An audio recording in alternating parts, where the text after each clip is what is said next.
Hello students, welcome to global online. This is Ankita Sood. Maharashtra SET 2025 के computer science preparation के लिए आज हम ऑपरेटिंग सिस्टम यूनिट का एक बहुत इंपॉर्टेंट टॉपिक आपके लिए लेकर आए हैं, जिसका नाम है पेज रिप्लेसमेंट एल्गोरिदम। आज हम देखेंगे कि पेज रिप्लेसमेंट एल्गोरिदम होता क्या है। इसके अंदर बहुत सारे टाइप्स आते हैं, उनको हम डिटेल में समझेंगे। उन सभी टाइप्स में डिफरेंस मैं आपको बताऊंगी, और कुछ रिलेटेड टर्म्स हैं जैसे कि पेज फॉल्ट, बिलेडीज एनॉमली क्या होता है रिप्लेसमेंट एल्गोरिदम्स में, उनका पूरा इंट्रोडक्शन एमसीक्यूज एंड पीवाईक्यूज के साथ भी आपको आज मैं प्रैक्टिस करवाने वाली हूँ। तो ये सेशन बहुत ज्यादा इंपॉर्टेंट होने वाला है। इस टॉपिक में से गारंटेड आप लोगों को एक सवाल जरूर पूछा जाता है। Paper two computer science preparation के लिए एक कंप्लीट कोर्स हम लेकर आए हैं जहां पर स्टूडेंट्स हम आपको एग्जाम से पहले पूरा सिलेबस लाइव और रिकॉर्डेड क्लासेस के साथ कवर करवाने की श्योरिटी देते हैं। साथ ही स्टूडेंट्स आपको अपडेटेड मॉक टेस्ट के साथ साथ रिवीजन एमसीक्यूज भी प्रोवाइड करवाए जाते हैं, जिसमें से कि एज इट इज सवाल एग्जाम में पूछे जाते हैं। इस कंप्लीट पेपर टू के साथ आपको पेपर वन बिल्कुल फ्री ऑफ कॉस्ट मिलता है, जहां पर डेली पेपर वन की 2 लाइव क्लासेस के साथ आपको full syllabus notes and mock test भी प्रोवाइड करवाए जाते हैं। हमारा न्यू बैच स्टार्ट हो रहा है जिसकी वैलिडिटी 1 ईयर तक रहेगी। तो आप सभी स्टूडेंट्स गिवन व्हाट्सएप नंबर पर मुझे इजीली कॉल या मैसेज करके पूरी जानकारी ले सकते हैं। साथ ही डेमो क्लासेस जरूर देख लीजिए जो कि ग्लोबल ऑनलाइन ऐप में अवेलेबल है। स्टोर सेक्शन पर सर्च बार में आपको लिखना है MH SET paper two computer science. इस तरीके से पेपर आपके सामने आ जाएगा। कंटेंट पर जाकर आप देखिए कि पेपर वन आपको मराठी में और हिंदी इंग्लिश में बिल्कुल फ्री ऑफ कॉस्ट दिया जा रहा है। लाइव क्लासेस भी आपको ऐप में मिलती हैं। एंड पेपर टू का भी आप देख सकते हो, यूनिट वाइज सेपरेट फोल्डर्स आपको मिलेंगे जहां per unit wise mock test के साथ साथ यूनिट वाइज ही आप लोगों को video lectures and PDF notes provide करवाए जाते हैं। तो ये एक बेस्ट कोर्स है जो कि स्टूडेंट्स आपको आपके सेट एग्जाम को क्वालिफाई करने में बहुत ही ज्यादा हेल्प करता है। सबसे पहले स्टूडेंट्स हम देखेंगे कि पेज रिप्लेसमेंट एल्गोरिदम क्या होता है। इसका नाम ही आपको बता रहा है कि एक ऐसा एल्गोरिदम है ये जिसमें हम इजीली पेजेस को रिप्लेस कर सकते हैं। देखिए students, page replacement algorithm operating system में एक ऐसा सिनेरियो होता है जहां पर हम मेन मेमोरी में जितने भी पेजेस अवेलेबल हैं उन पेजेस को रिप्लेस करते हैं by pages available in the secondary memory. Okay, secondary memory के पेजेस को अगर हमें मेन मेमोरी में ऐड करना है बट मेन मेमोरी में स्पेस अवेलेबल नहीं है, तो ऐसे में हम ओल्ड पेजेस को रिप्लेस करके सेकेंडरी मेमोरी के न्यू पेजेस के लिए स्पेस वहां पर बनाते हैं। In an operating system that uses paging in memory management, a page replacement algorithm is needed to decide which page needs to be replaced when new page comes in. Okay, so old page होते हैं main memory में जहां पर replacement की जाती है, and new pages आते हैं हमेशा सेकेंडरी मेमोरी से। नेक्स्ट पॉइंट है, page replacement becomes necessary when page fault occurs and there is no free page frames in the memory. इसको एक एग्जाम्पल के साथ लेते हैं। देखिए स्टूडेंट्स, मान लीजिए हमारे पास ये मेमोरी है जिसमें कि 3 पेज फ्रेम्स है। ऑलरेडी मेमोरी में 3 प्रोसेसेस हैं, 1 2 3। अब फोर्थ प्रोसेस को हम मेन मेमोरी में रखना चाहते हैं, लेकिन फ्रेम्स तो हमारे पास 3 ही है। तो हमें क्या करना पड़ेगा, किसी भी एक पेज को रिप्लेस करना पड़ेगा, जिसके लिए डिफरेंट एल्गोरिदम्स हैं, हम आगे डिस्कस करेंगे। तो ऐसे केस में फोर्थ वैल्यू को एंटर करने के लिए किसी वैल्यू को किसी पुरानी प्रोसेस को रिप्लेस किया जाएगा, और ऐसे केस में आपको मिल जाएगा सिस्टम में एक पेज फॉल्ट। यानी कि कोई प्रोसेस फ्रेम में आना चाहती थी, ना तो हमारे पास कोई फ्री फ्रेम अवेलेबल थी, एंड हमारे सिस्टम में पेज फॉल्ट आ गया, तो उसको कंट्रोल करने के लिए हमें पेज रिप्लेसमेंट एल्गोरिथम्स का इमीडिएटली यूज करना पड़ता है। राइट, डिफरेंट टाइप्स पर जाते हैं। इसी के साथ स्टूडेंट्स अब आते हैं types of page replacement algorithm पर। डिफरेंट टाइप्स हैं, जैसे कि सबसे पहला है FIFO, that is first in first out. FIFO algorithm हमें बोलता है कि हमारे मेन मेमोरी के फ्रेम में जो भी प्रोसेस, जैसे मान लीजिए प्रोसेस नंबर 4 है, जो भी प्रोसेस सबसे पहले मेमोरी में एंटर हुई है उस प्रोसेस को हम सबसे पहले रिप्लेस करेंगे एंड उसकी जगह पर न्यू प्रोसेस को एंट्री दे देंगे। लीफो है last in first out. Similarly इस फ्रेम में मान लीजिए पहले वैल्यू आई थी 4, देन था 3, देन था 2। तो ऐसे में जो सबसे लास्ट में कोई भी प्रोसेस एंटर हुई है, उस प्रोसेस को, उस मेमोरी को हम रिप्लेस करके नई वैल्यू वहां पर रख देते हैं। लीस्ट रिसेंटली यूज्ड एल्गोरिदम सबसे ज्यादा इंपॉर्टेंट एंड सबसे ज्यादा इजी मेथड है, जहां से 100% श्योर है कि हर बार एग्जाम में क्वेश्चन आता ही है। ऑप्टिमल पेज रिप्लेसमेंट एल्गोरिदम जो है ये हमें फ्यूचर प्रिडिक्ट करने के लिए कहता है। प्रैक्टिकली तो ये चीज पॉसिबल नहीं होती है, लेकिन वैसे अगर देखा जाए तो सबसे lowest page faults optimal page replacement में ही होते हैं।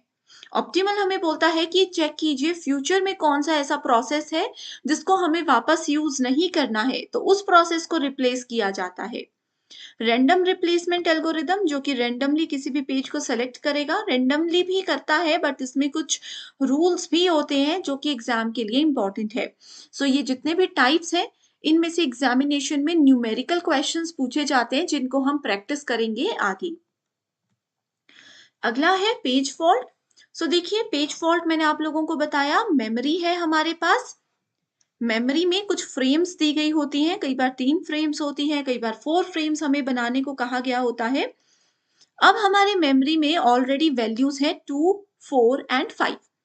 नेक्स्ट वैल्यू थी 6 जो कि फ्रेम में एंटर तो होना चाहती है, लेकिन फ्रेम का साइज सिर्फ 3 है, यानी कि सिर्फ 3 वैल्यूज एक समय पे रह सकती हैं। तो ऐसे केस में हमें क्या करना होता है, पेज को रिप्लेस करना होता है। तो 6 को ऐड करने के लिए मान लीजिए हम फीफो एल्गोरिदम यूज कर रहे हैं।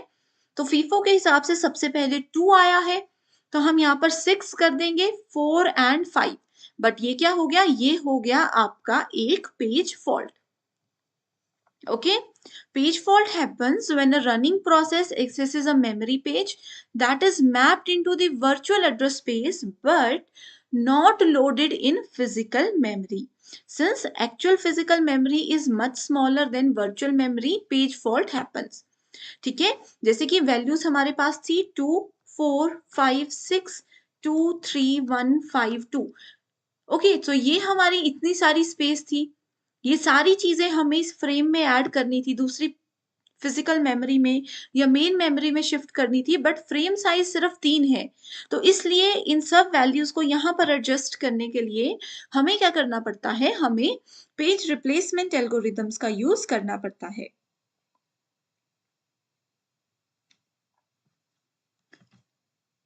Page fault occurs when a page is not found in the memory। जैसे इस एग्जाम्पल में हमें 6 ऐड करना था, 6 इन तीनों में ऑलरेडी फ्रेम्स में अवेलेबल भी नहीं था, इसके लिए एक्स्ट्रा स्पेस भी नहीं था।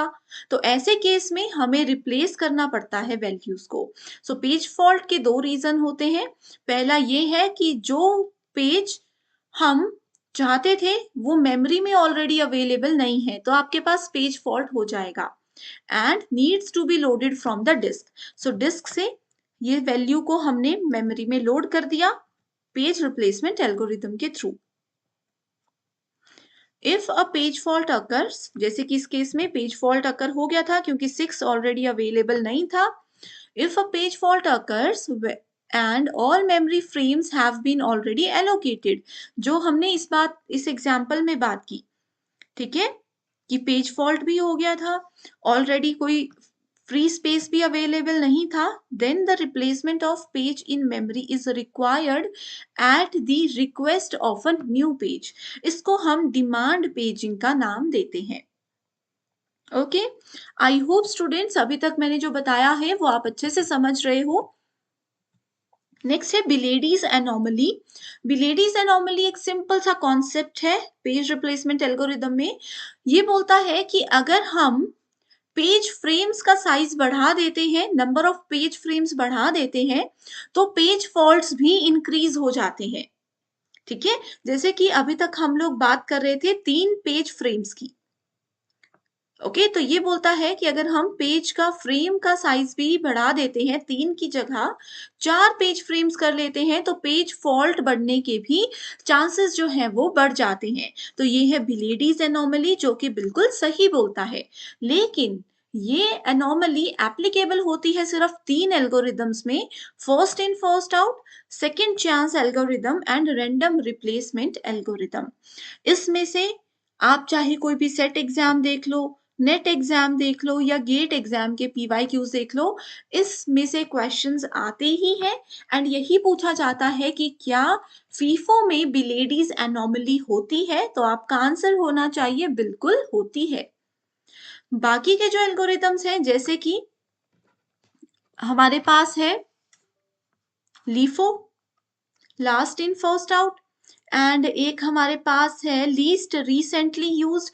ये दोनों एल्गोरिथम्स जो हैं इसमें बिलेडीज एनॉमली नहीं होती है। क्यों नहीं होती है इसका रीजन भी पूछा जाता है, क्योंकि ये दोनों स्टैक एल्गोरिथम्स को फॉलो करते हैं। स्टैक एल्गोरिथम आपको क्या बोलता है? स्टैक एल्गोरिथम बोलता है कि एक एंड से अगर वैल्यूज आपकी आप एंटर कर रहे हो तो दूसरे एंड पे उसको इस्तेमाल किया जा सकता है। सिंपल सी चीज याद रखिए, स्टैक आपका लीफो फॉलो करता है। स्टैक बोलता है कि जो वैल्यू लास्ट में एंटर हुई है वो सबसे पहले एग्जिट होगी। ठीक है, देखिए स्टैक एल्गोरिथम आपको लीफो रूल के लिए कहता है, यानी कि जैसे मान लीजिए कि ये एक बकेट है, बकेट में मैंने कुछ प्लेट्स रख दी हैं इस तरीके से। ठीक है, सो ये स्टैक को फॉलो करता है। क्यों?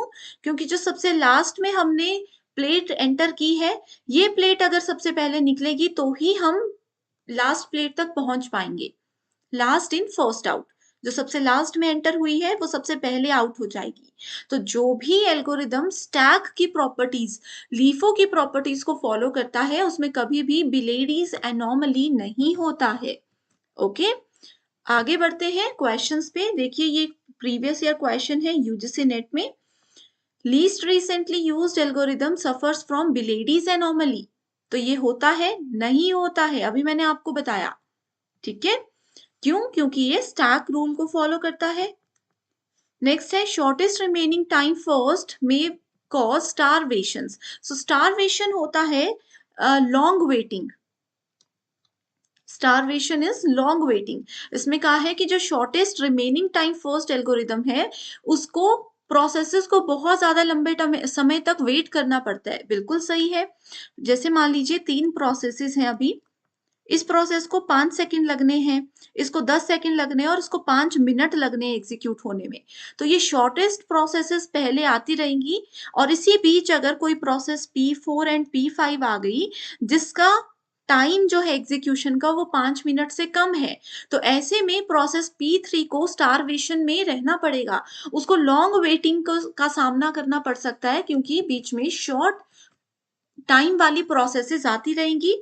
तो ये होता है कि shortest remaining time first algorithm में स्टारवेशन यानी कि लॉन्ग वेटिंग होती है। Stack is shared by all threads in the process. Okay, so देखिए स्टैक जो है, थ्रेड कभी भी अपने स्टैक को शेयर नहीं करता। थ्रेड आप लोगों ने पढ़ा होगा, अगर नहीं पढ़ा है तो मुझे कमेंट कर दीजिए, मैं उस पर एक सेपरेट वीडियो लेकर आऊंगी। सो थ्रेड में बहुत सी चीजें होती हैं, जैसे कि स्टैक है, थ्रेड के पास अपना एक प्रोग्राम काउंटर भी होता है। तो स्टूडेंट्स, थ्रेड बाकी सब चीजें शेयर करता है बट वो अपना स्टैक और अपना प्रोग्राम काउंटर कभी भी शेयर नहीं करता। हर एक स्टैक का अपना एक सेपरेट स्टैक और प्रोग्राम काउंटर होता है। ठीक है, सो ये वाली स्टेटमेंट भी गलत है। तो देखिए option number 1 and 3 are false and option number 2 यानी कि statement 2 is true. I hope ये क्वेश्चन आप समझ चुके हो, बहुत बार एग्जाम में आया है। Next is in which of the following page replacement policies Belady's anomaly में अकर।